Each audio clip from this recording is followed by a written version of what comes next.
Hi there, my name is Vince from mrtelephone.co.uk, and in this video today I'm going to show you the different options you've got when connecting up your smart TV. So you've gone out and you've bought yourself a nice new smart TV and you want to connect it up to the internet so you can use catch-up services, watch Netflix, YouTube, whatever you want to do.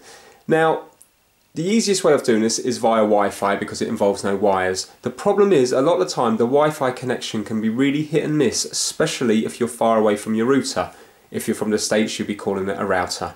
Now, in my particular house, I'm only about probably 10 meters away from my router, but my router's tucked away under the stairs, so the reception in this back room is really, really bad. Now, a lot of people would blame this on their service provider, but it's got nothing to do with the service provider. This is a problem between the TV and the router. So rather than use Wi-Fi, I'm going to show you the different options that you can use. Now, Wi-Fi is of course the easiest option, but it is no way the best option. The best option, if possible, is to use a wired connection. So if you have a look around the back of your TV, you will find a port, and it may well be labelled up as LAN. That basically means a local area network. And in this port here, it will have 8 little connections, and basically you need to plug an Ethernet cable into it. Now, this is an Ethernet cable here. You've got 8 pins on it. It doesn't matter what colour it is, but that's the size of an Ethernet connection with the RJ45 plugs. Now, that port that you see here, that's labelled up as LAN, will be exactly the same ports that you will see on the back of your router. So just use your imagination here now and just pretend that this is your router or router from the States. Now if you have a look on the back here, you will see that there's, on this particular one, there's 4 LAN ports. So it's likely that hopefully you will have a spare port on the back of your router.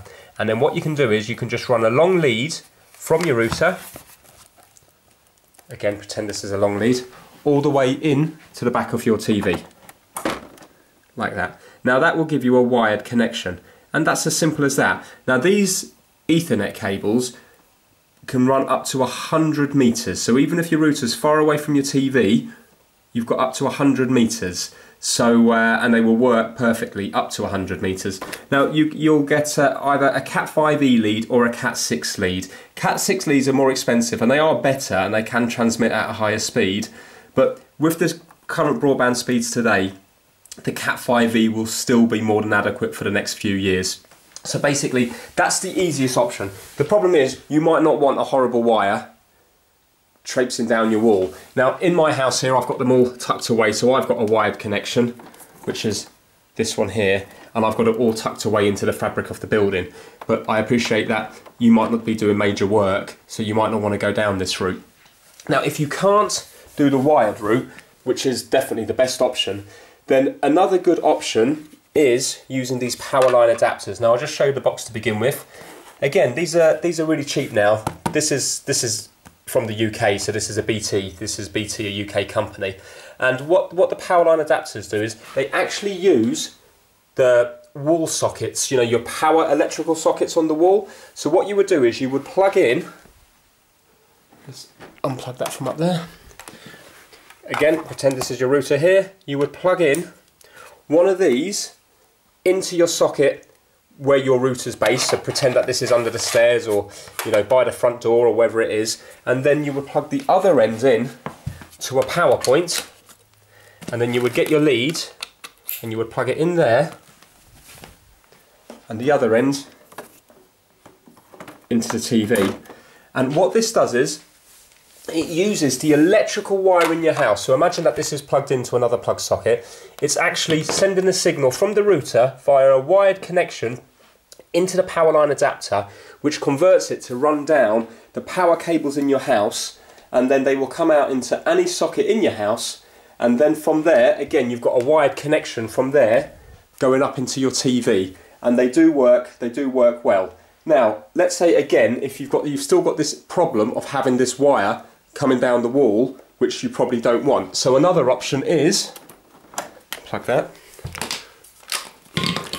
Another option is to go for something like this, which is where you have one Powerline adapter and then one, it's a Powerline adapter but it's got Wi-Fi built into it. So what you would do is you would plug. I mean, you can actually use any Powerline adapters. They're all they will sync up with each other if they're off a similar age. Obviously, if you're using a Powerline adapter from 8 years ago, which might be only 85 meg, and you're trying to plug it into a 500 meg one, then it's not going to work. But if you've got them within the same sort of similar amount of years, then they'll work fine. So you would plug this one in to a wall socket near your router, and then on the other end you would get this unit here, and you would plug it in to a wall socket there. Obviously these are not live at the moment, I'm just doing this for the purpose of the video.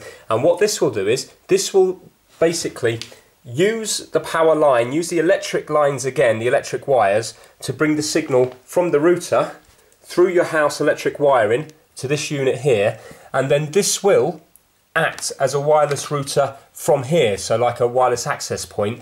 It will take the wireless signal from the router and boost it from here. So then if you can plug this in near to your TV, then you're going to be getting a very good wireless signal, and it doesn't degrade because up to this point here it's a wired connection.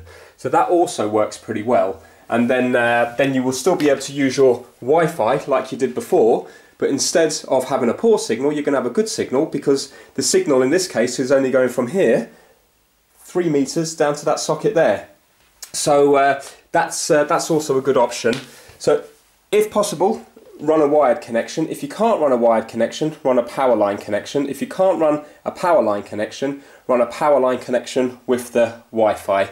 And yeah, all those options will give you a pretty reliable service. The best service of all is just a wired connection straight from the back of the router straight into the TV, because sometimes with these Powerline adapters you do have to reset them because they can play up a bit. And as far as the TV side of it goes, it's really straightforward. So let's plug my original cable back in. There's no programming or anything to do.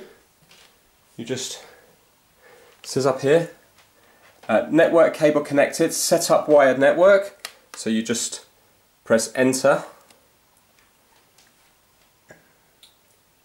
And now it's network settings, checking wired network connection.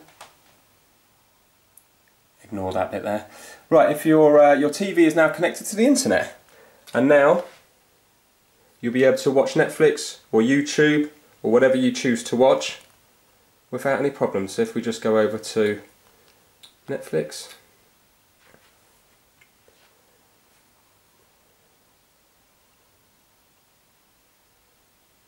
and it will work absolutely fine.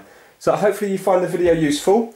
If you need any of the Ethernet cables, then please check out my eBay shop, which is mrtelephone.co.uk. And yeah, please subscribe if you like the video. I'll do plenty of these how-to videos. Okay, take care. Thanks very much. Bye now.